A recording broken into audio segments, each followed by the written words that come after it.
everybody, and welcome to another session from this great course, online anesthesia mega course. My name is Ahmed Abbas, and I work as anesthetic registrar in Temple Street Children's University Hospital.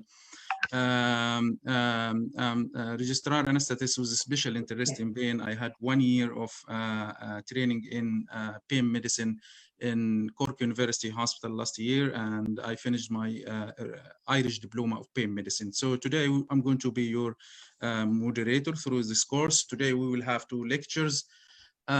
First lecture will be with Dr. Ahmed Kafafy, and it's about the pain mechanism and some hints about the pain medicine and its relation to the pain pathway. And the other lecture will be about the local anesthetic toxicity.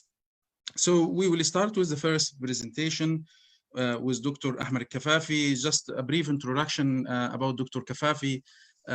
He was graduated 2000 from University of Alexandria, and he was awarded MD and master degree in pain medicine. Then he moved to the UK. He had fellowship of pain medicine from the faculty of or from the Royal College of Anesthesia. He has been working in UK for 13 years, 8 years out of this as a consultant in pain medicine. So he's currently being consultant and the clinical service lead for pain musculoskeletal department at Royal Orthopaedic Hospital, Birmingham, UK.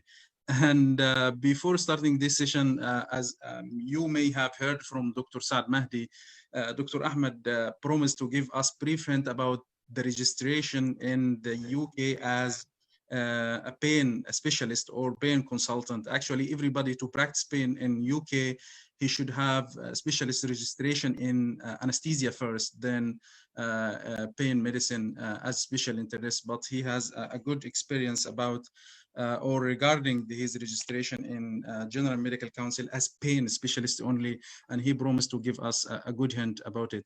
So welcome, Dr. Kafafy. Thank you, Dr. Ahmed. I'm looking forward to hear your presentation today. Thank you for your very pleasant and nice presentation. Thank you very much. And I would ask you a favor during this lecture, please, because I'm very old-fashioned, so I find it difficult to keep an eye on the time at the same time. So if you can let me know, halfway through and maybe 5 or 10 minutes. Yeah, absolutely. I will let you know. Thank you very much. Welcome, everyone. So good evening. Go ahead, please. Yeah. Good evening, everyone, and I hope you're well and safe with your families in these difficult times. As Dr. Abbas presented, we're going to speak about, first of all, I want to thank all the people who invited me here, the committee of the Mega Online Academy. These people are really doing a great job. I come and do the lecture, in half an hour, 45 minutes and go, but these behind the scenes, there is lots of very hard work and training for everyone in order to bring these lectures out. They choose people, they choose the topics. They're trying to bring everything. They take time out of their jobs and their families for this. So we all wish them, that God bless them and their families. I'm going to very briefly speak about the training in pain medicine in the United Kingdom. It's very difficult because I need a separate lecture to speak about it in details. I'm going to speak very briefly, and please, after I finish, you can ask questions about the topic I will speak about today, and you can also ask questions about the training in pain if you're interested, because I assume most of the people listening to us now are outside the UK. I've been in the UK for 13 years. The first 5 years, I've always done pain since the time I came to the UK. I came mainly to do research in pain because that's what was my area of interest in 2007 when I came. So I worked in clinical fellow jobs, training jobs, but out of the training number. So I didn't have a training number. I was outside the module of the training, but I worked 5 years and I gained lots of experience during these 5 years all around the country. And then after that, for the last 8 years, I've been a consultant. If you're interested in pain medicine and you want to be a pain medicine in the UK, there are different pathways. The easiest way, or not the easiest, I would say the commonest way, or the popular way that most people pass through is through anesthetic. Pain is not a specialty. Pain is a subspecialty. It comes under anesthetics and it also comes under neurology. But if you look at the pain consultants in the UK, 90% or 95, up to 95% of them are anesthetics. So they go through the anesthetic training, which is 7 years. And then the last year of anesthetic training, you can do 1 year of advanced pain training. And during this advanced pain training year, which is the 7th year of training, you can do you have to do now 2 exams through the Faculty of Pain Medicine, which is part of the Royal College of Anesthetics. A primary exam and a final exam. It's not a very difficult exam. You just got some modules about psychology and about rheumatology, so it contains many aspects that it relates to chronic pain. That's one way and the easiest way. The other way is to go through anesthetics as normal. So that's the first way, sorry. The second way is to do a Caesar, and that's what I've done. So I don't know if you know the expression Caesar. Caesar means Certificate of Equivalence of Specialist Training. So if you're not a trainee in the UK and you came from abroad, you have to prove that you have equivalent knowledge and skills in order to be put on the specialist register. There's something on the General Medical Council called the specialist register. You have to be put on this in order to work as a substantive consultant in the UK. So this route, you have to do pain jobs, as I've done. And you have to prove, you have to have lots of competencies, lots of paperwork to sign from the areas that you work. And then you apply after that for Caesar. But the thing about the pain medicine, because it's a subspecialty, in order to apply for a Caesar, you have to prove that you have also basic and intermediate anesthetic skills. So you have to have a very high qualification in anesthesia. For me, I didn't have the FRCA, like most people have in the UK, but I had my MD from Egypt, which is equivalent to the FRCA. So you can ask questions about this at the end. You can open the GMC website and then type Caesar, CESR, subspecialty Caesar specifically if you want pain medicine only, and you'll find plenty of information. And please feel free to ask me at the end if you need it. The lecture today has a bit of a strange name, if you can see that. Why does it hurt? You're not going to find many lectures that starts with a question mark and a question at the beginning. The reason of that is I was asked to do these lectures for anesthetic trainees. So if you're a pain consultant, the information I'm going to say now, maybe it's going to be a refresher for you, but it's going to be easy.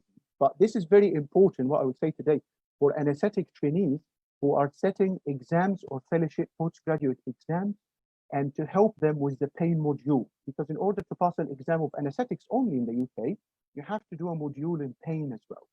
So this lecture will help in terms of the pathway, mechanism, and relation to some medicine that we use on a daily basis. I was asked to do it specifically for people who entered the exam, and I had very good positive feedback over the last couple of years. I always change a bit every year when new drugs come up, so I keep changing it, and I deliver it at least 3 or 4 times a year to trainees.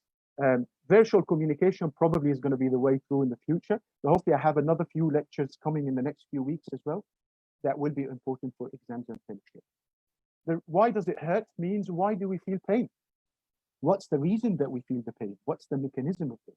Does it really matter? Is it important when you feel the pain to know the reason you're feeling this pain? Absolutely. If you don't know the pain, you won't be able to know what drug to give. Because there's different types of pain. There is a burning pain. There is a dull aching pain. There is a shooting pain. Every pain has got a different reason and a different pathway. So the drug that we need to use, how does the drug work in your body depends on the mechanism and the pathway of pain. The side effects, every drug has a side effect. And you will see in the following slide how the side effects is all related to the pain pathways and the mechanisms. If you want to invent a new drug in the future to treat pain, you need to know how do we feel pain exactly. You need to know it in most detail. New interventions, all these new, have you heard of neuromodulation? Neuromodulation is something like spinal cord stimulator. That's one of the types. And these are devices that inserted, it's a very invasive procedure. You put a device near the spinothalamic tract to continuously stimulate the spinal cord and reduce pain. If we don't know that there is a mechanism of this spinothalamic tract in producing pain, how will we invent these new treatments? It's very important. This definition, I'm sure you know about, but it's very important. If you're asked about this in the exam, what's the pain definition? The IASP. IASP is an international association of study of pain. It's in the United States. It's very important to look at the website of the IASP. There is very, very useful material on there, very useful review articles about many, many aspects of it. Very important for us when we entered the exam many years ago to go through this website, IASP, okay? So pain is an unpleasant sensory. We know that it's a sensory problem. Recently, we knew that there is lots of emotional experience, especially in chronic pain. And when you say actual or potential tissue damage, what does that mean? Actual tissue damage means a trauma, an injury. We know that, we can see it, we can feel it. But what about people who have pain and we couldn't find the damage? So there is an obscured damage. There is a damage that is potential, that we can't see it in front of us. An example of that, which is something that is very common in everywhere, 70% of the UK population feels back pain or get chronic back pain at some degree in their life. Can you imagine how common is that? You don't see a damage in there. The patients come to the clinic and say, doctor, why am I feeling pain? There's nothing in my back. The MRI is normal. It's in the muscle. It's hidden in the muscle or the joints or the ligaments. Could it be useful? That's a very important question. Can pain be a useful thing? Absolutely. I will tell you now, I will give you some very interesting examples about people who are not feeling pain. They can hardly survive. They will die because pain isn't alert. Remember that? If someone gets a heart attack and he doesn't feel the pain, he will die without having any treatment because the pain is the alert. It's the warning sign that you need to do something about it. I'll give you two examples of that. There's a very famous lady. Her name is Miss T. I don't know if you heard of her. She's Canadian. She lived in Canada many years ago. She was very intelligent. She studied at Montreal in McGill University, one of the most famous universities in the world. Her dad was a consultant doctor. This girl was born without feeling anything. And at this time, they didn't know what was the problem. She couldn't feel anything. She burned herself every day. She used to break her bone every day without feeling anything. Her dad tried to protect her as much as he can, but she died at the age of 29 years old after all the protection. Do you know how she died? She died from septic arthritis. She died from septicemia, from an infection in her joint. If you can look at my finger now, if I bend my finger back as much as I can, what will stop me from doing it? It's actually the pain. If I don't feel pain and I'm sleeping at night, I will break my finger when I just move in bed. So pain is very important. Without pain, people can die. A Pakistani 10 years old boy who worked as a street performer, he didn't feel pain. He had a mutation in one of his genes that is responsible for opening the sodium channel. That was recently. He used to perform in the street and gain a lot of money. Walk and call, bring knives and insert it in his arms, jump off buildings. He died before his birthday at the age of 14 when he jumped off a roof because he wasn't feeling pain. Does that mean that there is no one living with this specific gene mutation? No, there is. There is a lady, if you Google her, her name is Mrs. Jo Cameron. She's now 70 years old. She doesn't have any pain. This lady, bless her, she works with Cambridge and Oxford University, and because of this lady, they have managed to invent many new drugs as painkillers, especially the recent drugs that work for rheumatoid arthritis, sodium channel blockers, and all of these. Let's go through the mechanism quickly now. I mean, we're going to go, we don't have to go, we can't go in details because of the time.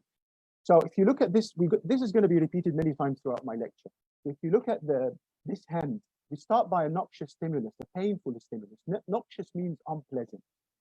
When you pinprick your finger, what happens? The primary afferent neuron passes from, that stimulates first a pain receptor. A receptor is a protein, and the pain receptor is called nociceptor.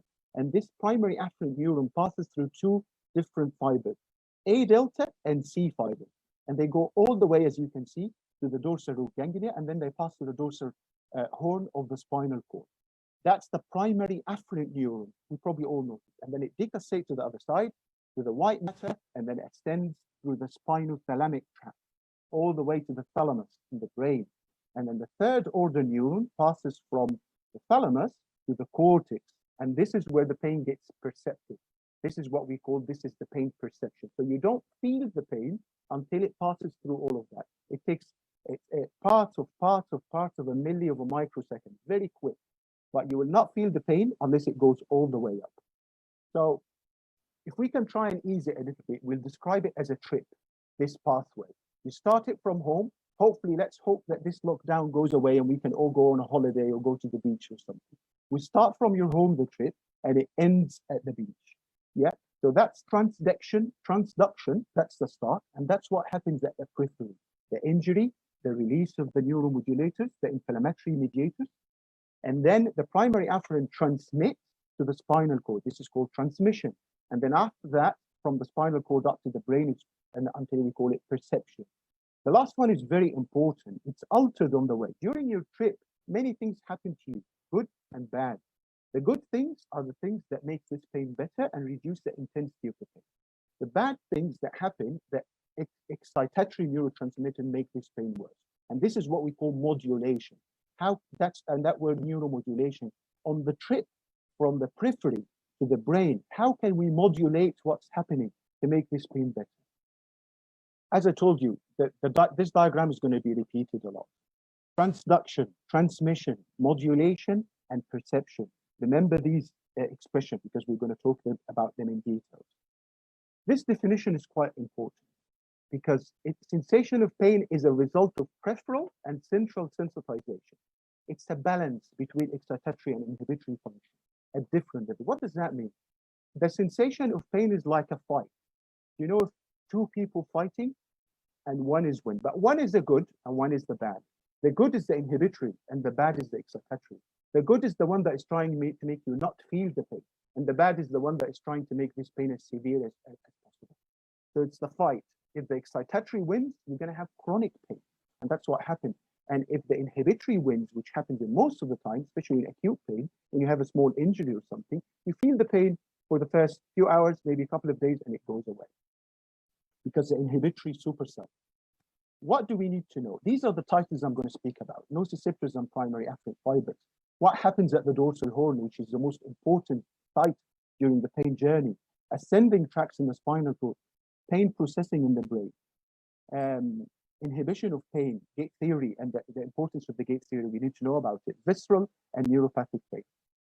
Why does the pain become chronic? Central sensitization. There's a lot of things, but we'll go through it quickly because of the time, unfortunately. But please go back to this lecture and stop at each slide because there will be some very important slides coming. What do we need to know? Nociception. Okay, let's speak about nociception quickly. Nociception means what happens in the period of transduction, the early peripheral period. Nociceptors, we said, are the receptors at the level of the periphery or the organs. Where does these nociceptors exist? Everywhere in the body, apart from a few places which I'll tell you about. So we are created, so our God created us, that every organ that needs protection will have nociceptors to protect it, because that's the way you will feel the pain. What's the biggest organ in our body? It's our skin, because the skin is everywhere. Can you imagine the scientists found that every 1 centimeter square of skin has got 200 pain receptors? Can you imagine that? Are there any places in the body that has no nociceptors? Don't feel pain? Yes. The brain is one of them. You're probably an anesthetist, you know about awake craniotomy. You can open someone's brain and you can operate on them without them feeling anything. There will be sympathetic response, but there might not be pain. So these are the nociceptors. And stimulation happens at this stage, passes, as you said, through the A delta and C fibers, and goes all the way through the primary afferent neuron, as we said. We're going to go quickly through this. You probably know about this. A alpha and A beta, not much concerned about alpha. It's a proprioception. It's a sensation of position. That's how you feel that you're standing up on grass or on a street or on asphalt or something like this by this A alpha. A beta is important. It will be involved in the gate control theory we will mention. A delta and C fibers are the most important, and they're the slowest and the smallest in diameter as well. A delta is myelinated, C is non-myelinated. You need to remember that. Inflammatory mediators that happen at the level of the peripheral injury. What happens there? The tissue gets damaged, release of inflammatory mediators that we all know about, prostaglandin, serotonin. What happens at this level? They start stimulating an action potential. We know about that. Sodium channel. They change a stimulus, which could be mechanical, chemical, thermal, like heat or cold, to an electric impulse. So they have to change it to an electric. So it's through sodium channels. Sodium channels are so important. Action potential happens. This signal passes through the primary afferent to the dorsal horn of the spinal cord. okay? And there's something that happens called primary sensitization or peripheral sensitization. You notice that if someone is injured at the level of the skin, the area around the injury is painful as well, because it reduces the threshold of stimulation around it because of the trauma. Now we mentioned some medicine. Non-steroidal anti-inflammatory drugs, they work exactly at this level, at the level of transduction, the level of the periphery. Because the way they work is, we all know about that, cyclooxygenase, they block this enzyme, which changes the arachidonic acid to prostaglandins. Prostaglandins are one of the most important inflammatory mediators that cause pain and fever. That's why if you block that with non-steroidal, it stops the production of prostaglandin and it reduces pain and inflammation. We're not going to go in more detail. Versatis, I'm not sure if this is available in countries. It's a very, very useful drug. It comes in a form of a patch. It's a lidocaine. You all know how lidocaine works. It's a sodium channel blocker. This Versatis has been licensed in the UK to be used for patients who've got post-herpetic neuralgia, shingles, yeah? So it's a very, very useful drug. Got 5% lidocaine. You stick it on, you leave it for 12 hours on the skin, and it helps a lot with symptoms of allodynia. You know what allodynia is, which is hypersensitivity to touch. Qutenza is a recently drug that was produced in the UK. It's a very, very useful drug. I'm sure you know all about capsaicin. The capsaicin works mainly on the substance P, which is one of the excitatory neurotransmitters we're going to mention. Capsaicin comes in a form of a cream, which is 0.025%, very low concentration. They invented this patch. It's 8%, very, very painful. If you put it on the skin, it feels a lot of burning. You have to put some ice packs before. As you can see on this picture, it's very useful for amputees and phantom pain and stump pain. You put it on, you leave it for 3 hours. Many people get off their gabapentin, pregabalin, amitriptyline, and they have this patch for every 3 or 4 months. Not a cure, it's just a painkiller. Licensed to be used for peripheral diabetic neuropathy, HIV neuropathy, and as I said, post-herpetic neuralgia as well, like the Versatis patch called Qutenza. Very important to know about this as well. Again, this picture, I'm getting it. A beta fibers, if you can notice, it's the touch. The A delta and the C fibers are mostly the pain. And why do we mention the A beta fibers? You will know now. Okay, spinal cord dorsal horn, that's the most important in the pain pathway. A delta and C fibers, they go all the way to the dorsal horn of the spinal cord, and that's called the primary afferent, and they terminate there. And at this stage, you will find both excitatory and neurotransmitters such as glutamate and substance P. So this is the bad guys, they make the pain worse. And you will also find inhibitory neurotransmitters like glycine and GABA, which are the good guys. Then there's an interaction that happens at this level, and then the secondary order neuron goes up. The next slide is very important, and it looks very confusing, but believe me, it's one of the easiest slides that can make you understand this topic. Please go down to the lower picture first and look at this. You will find a purple or a violet line coming from the right-hand side if you're looking at the picture, and that's the primary afferent fiber.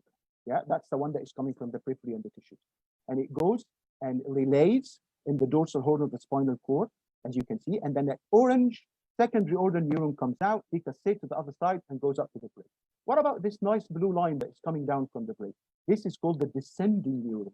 Put in your mind always that 90% or more of the descending neurons are inhibitory, so they are very good. We want more of these. Yeah. If we take a square over this and magnify it, then you look at the upper picture, please. If you look at the side and look at these small circles, substance P or glutamate, you can see these. These are one of the bad neurotransmitters. They come down from the primary afferent, so they come all the way from the skin, and they make the pain a lot worse. They stimulate the receptors to excitate the painful pathway. And then if you look beside it about the red, the GABA, that's one of the nice ones. Glycine, the black, is one of the nice ones. You will find the GABA present at the primary afferent, and it's also, can you see this nice green arm on the right side? This is an interneuron, and all interneurons are mostly inhibitory as well, as you can see. The pink is opioid neurotransmitters and receptors that are released normally in the body. Look at the left side, the descending neuron, and this is the descending inhibitory neuron. Look at the neurotransmitters that comes with. Opioids is the pink, serotonin, the blue, norepinephrine. Okay, so these all inhibit pain. These are the good guys. We want more of these. Yeah. One of the bad ones as well is an NMDA channel. which is stimulated by glutamate as well, which is stimulatory one. And we're going to go through some drugs again that work at this level. Tricyclic antidepressants, amitriptyline, we all know it. It's got the best evidence in helping patients with neuropathic pain. How does this work? We did say that neurotransmitters make a huge difference at this level. Serotonin and norepinephrine. Do you remember what did you say about these? They are an inhibitory neurotransmitters that come down from the brain. These inhibit pain. I want more of these. How can I get more of these? By amitriptyline. How does it work? It stops the reuptake of them, blocks the reuptake of noradrenaline and serotonin. So it makes more of it at the level of the synapse, the neurotransmission. So it makes the pain a lot better. It blocks hyperalgesia. It blocks the sodium channel. It works exactly like a local anesthetic as well. Anticonvulsants like gabapentin and pregabalin work at this level as well, at the presynaptic level, so the pre the synapse. You remember the GABA, which gabapentin comes from the GABA. GABA is an inhibitory neurotransmitter. It also decreases the excitatory neurotransmitters, the bad ones like glutamate and substance P.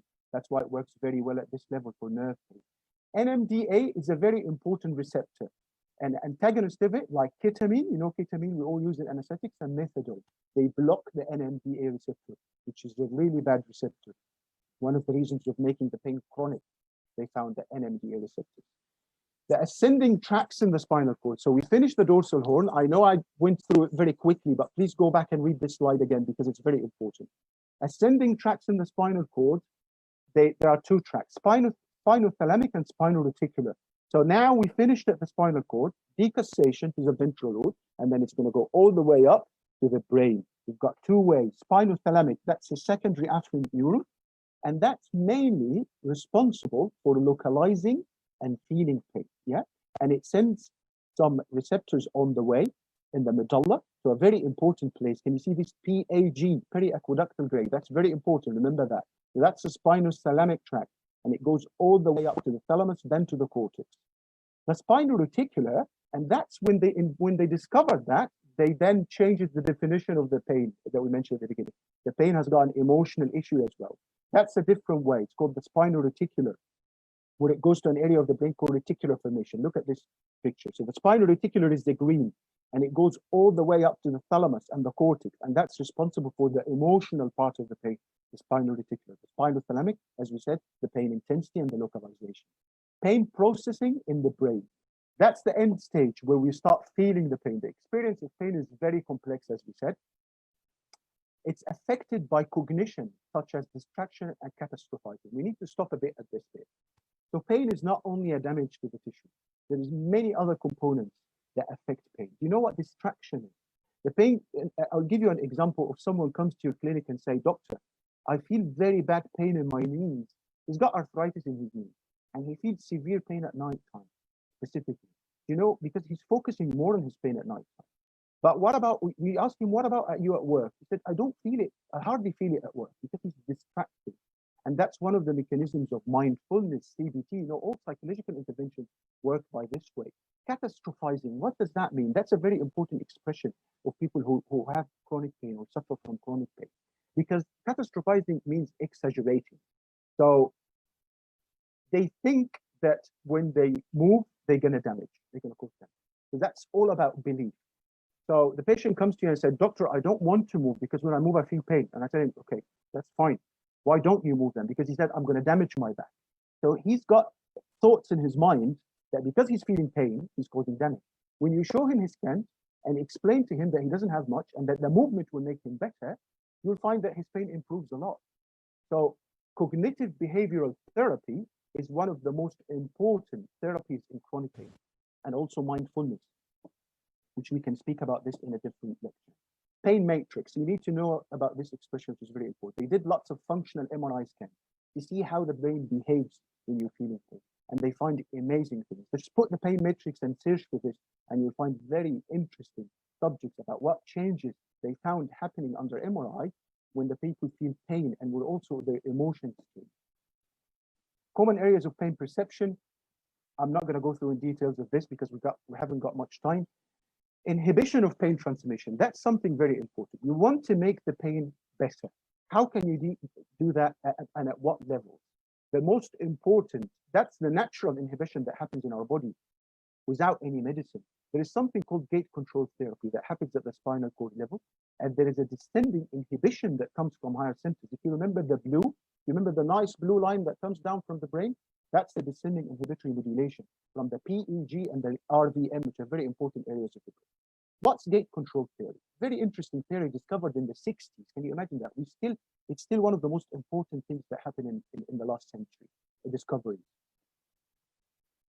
If you remember the A beta fiber that we said we're going to come back to it, why sometimes when you bang your head and you start rubbing it, you start feeling that the pain gets better. How does this happen?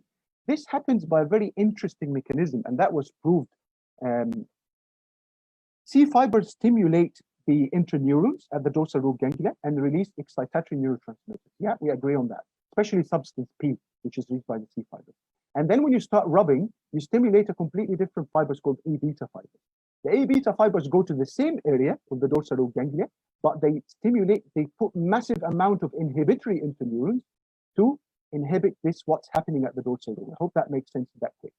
Descending inhibitory modulation, as we said, comes from the PAG and the RST.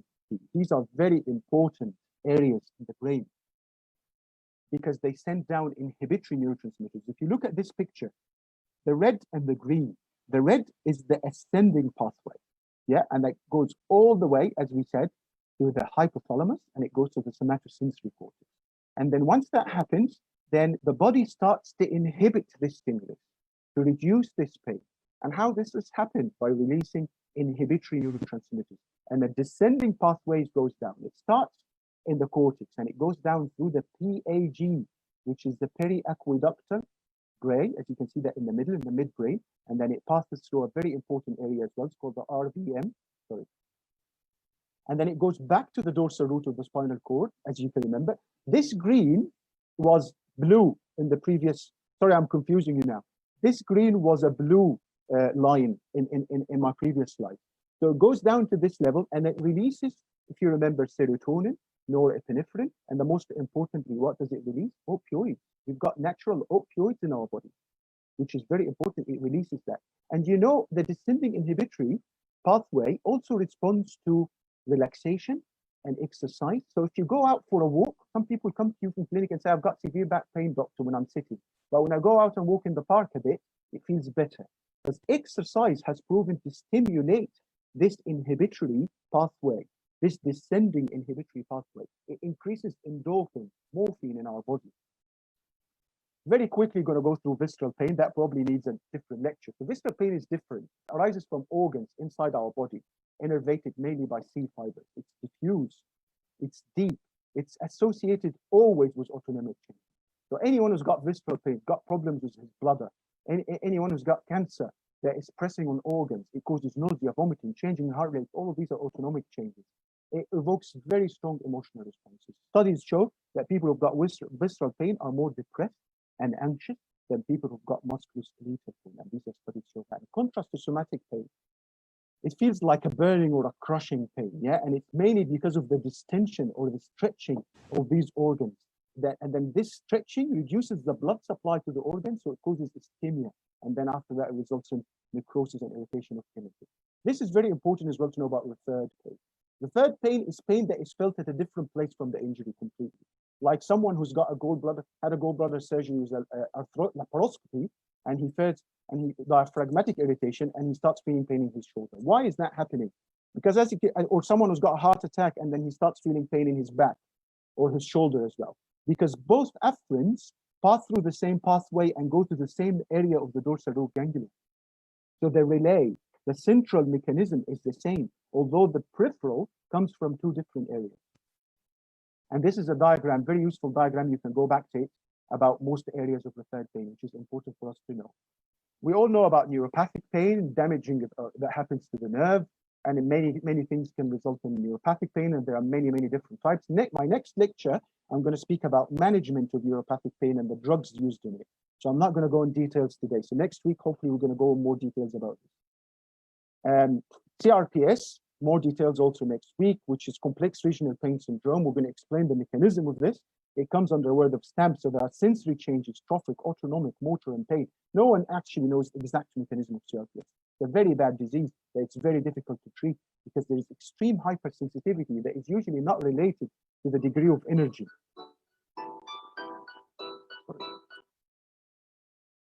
That's CRP. So something else very important is to know, why does the pain become chronic? So chronic pain is there's something called plasticity that happens. And plasticity means chronicity, or changes in the structure in the brain that makes this pain chronic. So peripheral nociceptors become strongly sensitized to circulating or hormones. So they become more sensitive to inflammatory mediators. That process many years ago used to call wind up. So it's like an electric wire that becomes stimulated. Now they call it central sensitization, which is one of the mechanisms of chronic pain. Peripheral sensitization, they explained that before, which happens at the level of the periphery, and it's as a result of the injury. So it reduces the threshold of the pain in response to the mediators, the inflammatory mediators that are in it. Yeah. Central sensitization happens high up. Very interesting, this central sensitization, because this is what the cause of allodynia is. Sometimes a patient with chronic pain or CRPS, when you touch them, they start jumping of pain. So, but you know that the touch doesn't stimulate A delta and C fibers. So why are they feeling pain? Because you now change, plasticity happens, changes at the level of the A beta fibers. So the A beta fibers became nociceptive fibers. Can you imagine that? They used to be mechanoreceptors, touch only, but now they became nociceptors. Complete changes that happen in chronic pain. Very little we know about this. I'm nearly finished. So pain starts by nociception. This is an important slide. Feeling the pain, start by feeling it. And then after that, what happens? We don't want you to finish. We want you to continue. Oh, really? Thank you, Dr. Ahmed. So hopefully we're going to get some questions and maybe have some more discussion. So nociception is at the level of the receptors, as we said, at the periphery. And that's the first thing that happens in pain. And then after that, you start feeling the pain, as we saw about the pathway. And then what happens after that? How does it become chronic? How does it become a major problem? And then it starts affecting your attitudes and beliefs. Some people leave the work. Some people stay at home. Some people stop speaking to others because they're really depressed. They've been having pain for a long time. So their beliefs about their body, their attitudes towards others change. And then after that, they become depressed. They can become anxious. It starts affecting them psychologically. And it can make a huge burden on them and their families. So the pain is not only, unfortunately, some people think that the pain is only a physical problem. It's only what's happening at the level of the back or the knee. It's a very bigger figure. It's a very bigger picture. Pain behavior after that change. They start attaining something, as we said, catastrophizing is one of them. They start exaggerating. There's something called avoidance. They start avoiding other people, avoiding to walk in a bending position all the time. And then it starts affecting people around them in social environment. That's why pain is a biopsychosocial problem. It's not only biological, psychological, or social. It's the mixture of all of these. So please, if you can go back to this slide and read what's written under that, because it can be very useful. I've just taken, that's the last slide. I've just taken a screenshot of one of the books, very interesting books. It's by a guy called Yu Sun. He's from Hong Kong. And then we used to study that. It was part of the curriculum for the fellowship. And I like this bit because it helped me a lot in clinic. So when you see a patient in clinic, for example, you want to take history of the patient. You want to fully assess and examine the patient. And then also you review everything about the patient biologically. What's the underlying treatable condition? That's the first thing you look for. Is there any problem on the MRI scan? Can I treat something? And then you can go through this route, but at the same time, never, ever leave the psychological bit. You have to have very good psychological assessment. This is part of the pain exam in the UK, that you have to learn how to psychologically assess a chronic pain patient. Does he have an anxiety, depression? How can I treat that? How can I help him? You need to explain in detail his problem. You need to ask him about his family, his work. Is there any litigation? That's very important. Some people come to you, they don't want you to cure their pain because they're getting money of the pain. They've had a whiplash injury in the neck. The insurance company is going to bring him a compensation. You ask him, oh, you need an injection. I can do an injection and help you back. Oh, doctor, I don't need an injection. I will be okay. And you can see lots of problems in MRI scan, but he's going to get money from this. So you have to cover all the aspects of pain.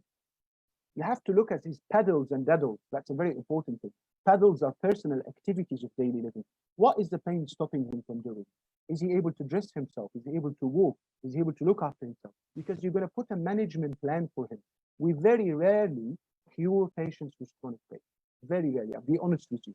No cure for chronic pain. If the pain exists beyond 2 or 3 years, we can't cure it, but we can manage it.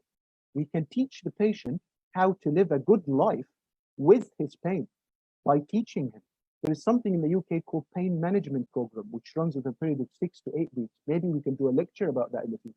They're very useful. It changes people's mentality and their thinking of the pain. And then they can live a happy life, although the pain doesn't go away.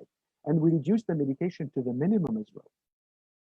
So I know I was very quick and I can take more time of that, but you know, we haven't got much time. So the conclusion is pain is a sensory and emotional experience. You should focus on both, as we mentioned. There's fears and anxiety and lots of things that are involved. Pain transmission is a complex peripheral and central process. We did mention this briefly. I hope the message you received. Please ask questions if you didn't understand anything about the pathway. There is lots of modulation, as we said. The most important part is the modulation. How can we change this pathway on the way? Do you remember when we said it's a trip? How can we alter this trip? We don't want this to reach the destination, to the brain. We need to cut it in the middle by doing some modulation. Current areas of interest in pain research, investigating the effect of mood. There's lots of research going in the UK about this at the moment. Thank you very much. Thank you very much. Thank you very much, Dr. Kafafy. This lecture was really, really very nice, comprehensive. And you did a lot of effort in preparation of this, I think. And I also like your introduction about the importance of pain as a protective mechanism of the body. And I like your imagination about the battle in the spinal cord between the bad and good guys. I personally have lots of questions for you, but we have a lot of questions here from the audience. And we are actually running out of time. So we'll try to take some of it. So first question here I got from Anhar Fathi. She's asking, is there a role of steroid injection with local anesthetic or with any opiates in the treatment of pain? That's a very good question. So role of local anesthetics and opiates. If you remember what we mentioned in the lectures, for example, when I started speaking about the periphery, you remember the injury of the tissue. At this level, the opioids work at this level. So if you give the patient morphine, if you give the patient drugs like partial agonist safe opioids like buprenorphine, they work at the periphery because there are opioid receptors in the periphery, but they also work centrally at the dorsal root ganglia, the DRG, and also at the level of the dorsal horn, the opioid. Local anesthetics are sodium channel blockers. They are one of the most effective painkillers. That's why we use an anesthetic. We do a regional block. You do a block and the patient feels no pain. But unfortunately, they haven't invented a local anesthetic that can work more than a few hours or maybe a day.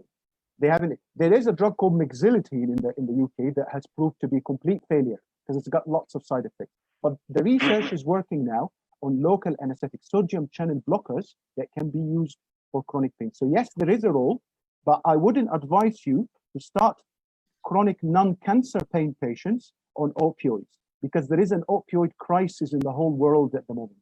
They found that opioids in the long term, they cause lots of side effects, especially on the immune system and the endocrine system. The safest opioid that you can use is partial agonists, such as buprenorphine. And I'm sure this drug is available in many countries. I hope that answers the question. Yeah, I got a question here from Prof. Yasser Zaghlouli. He's asking, what do you think about the opioid-free analgesia? Opioid-free analgesia. So do you mean for patients with chronic pain, probably? That's very. If you can keep a patient off opioids, that would be brilliant. You know, because we know of the long-term tolerance. It's not only about addiction, because many people think about addiction, but tolerance and dependence, and also the long-term immunological, hormonal, the effects on the bone. The research found, the studies found that the opioids cause severe osteoporosis after a long time, and also opioid-induced hyperalgesia, which is a theory, but I've seen many patients in clinic over the last years with severe pain as a result of opioids. And once you stop them, their pain gets better. So yes, an opioid-free analgesia regime for chronic pain would be definitely advised if possible. Thank you very much. And I have a question myself. You spoke about catastrophization, and you know it's really very difficult in assessing the chronic pain patient. Usually they are desperate patients. They are suffering lots with their pain. Sometimes they can't sleep, they can't work. And there is, from my point of view, there is difficulty in recognizing the psychological aspect of the patient or of the pain, and to recognize which patient is in agony and having a hard time with his pain from the patient who is catastrophizing or malingering. As I know, there is some pain scores which was designed to recognize this psychological and behavioral aspect of the pain, like the brief pain inventory. What do you think of these scores, and how you yourself can recognize the patient who is genuine from pain point of view and the patient who is either catastrophizing or malingering, you know, for some kind of compensation or financial things, you know? Thank you, Dr. Abbas, for this question, because I wanted to mention this during the lecture, but I completely forgot about this specifically, because I know that in my own country, unfortunately in Egypt, there is nothing as MDT. I know that, you know, professors like Dr. Makharita and Dr. Khalid Abdel Hamid, they are starting to get that, but it's not something common. New pain patients has to be seen in a multidisciplinary clinic. You can't see a new patient as a pain consultant on your own. You need a clinical psychologist sitting with you in the room. You need a physiotherapist, at least. Some places also have an occupational therapist. And this, you only need 1 hour. That's what we provide. New consultation is 1 hour with the patient, and that covers everything because we have an approach to that. As you said, there are some very good validated questionnaires. We, in our clinic at the Royal Orthopedic Hospital, we send these questionnaires with the invitation letter to the appointment to the patient. If they don't fill it, they don't get an appointment. One of them is called the HAD score. The HAD score is very useful because it can detect the degree of anxiety and depression of the patient. And as you do, the BPI, or the bridge pain inventory, is good as well. But you need to cover the following before the patient comes to you. You need a questionnaire about pain. You need to do the pain score, VAS score, NRS score. What's your pain out of 10? That will tell you something. BPI, there is a brief one. There's one called the brief BPI. That's very good. Pain inventory. That's good. And if you use also one like the HAD, or there's someone called the AQD5T5. This is also functional because you want to know how is the patient functioning. Does he go to work? Is he staying at home? Does he sleep well at night? You need to know these things. If they fill these questionnaires, they're assessed by 3 people, me, a psychologist, and a physio. And then we put a full management plan for this patient. I would tell you, Dr. Abbas, before we had this at our hospital, I started this at my hospital in 2016 when I became a sales student. Before that, the outcome for our patient was completely different from our outcomes now in terms of patient satisfaction, improvement in pain, improvement in their lifestyle, everything. MDT in pain clinics is crucial. That's interesting. And we also have a lot of questions here. I don't think we got time to answer all these questions. So I think also we may arrange another session for you to talk about the registration in the General Medical Council. Again, I really will like Dr. Saad to consider that, because we got a lot of questions about the registration as well. So I can only advise on pain. I can only advise mainly on pain. Yeah, this is what I mean. The registration with the GMC specialist registration as a pain consultant. So I will just grab the last question, then we will move on to the next presentation. So it's regarding the capsaicin cream. You can prescribe it for the patient as an outpatient cream, or it needs to be applied in controlled session by a specialized nurse. What do you think about that? Okay, a capsaicin cream in the UK is on prescription. When I mentioned capsaicin in my lecture, I didn't say the cream. I was speaking about the patch, which is different. Capsaicin cream is very low concentration of the medicine in it. The Qutenza patch that I mentioned has got 8% in it.